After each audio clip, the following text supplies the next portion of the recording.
Now that it's clear, Maeve has always been the rat in the Harrigan criminal organization, and the noose is starting to tighten around her.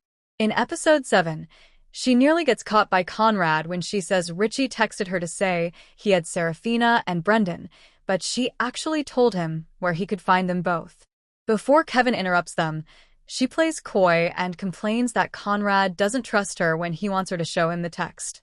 Jan is in a lot of danger because Maeve is now looking for a way out. Maeve had encouraged Conrad to assume that Jan was the rat leaking information from the Harrigans.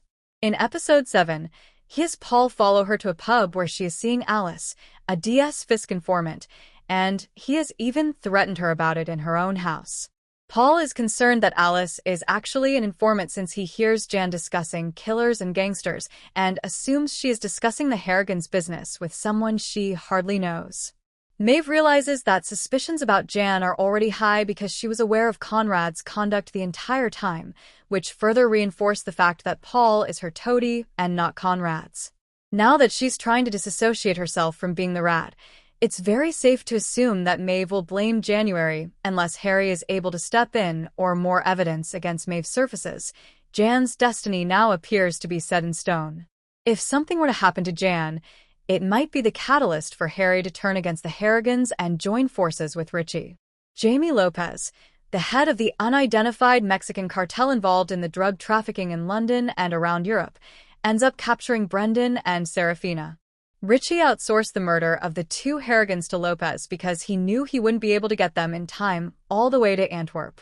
Because of their close proximity, Lopez then outsourced the kidnapping to the Moroccans.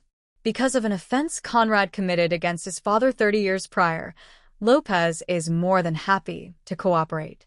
To justify his role in Brendan and Serafina's kidnapping and death, Lopez uses the unthinkable insult once more. In typical Richie Stevenson and cartel manner, simply shooting them in the head and dumping their bodies is insufficient. In order to symbolize his long-standing animosity toward the Harrigans and Richie's now-mad thirst for vengeance following the killings of his wife and son, Lopez puts up a live stream of the two sitting in their recliners and has one of his accomplices start a chainsaw. Before Serafine is killed, Kat calls Lopez and rescues Brendan from being butchered. The 16-year-old Gina Da Souza, who now lives in the manor with Eddie, is tempted by him in all his scummy glory. He laments about his father's lack of dependability and the resulting loneliness while they stroll together.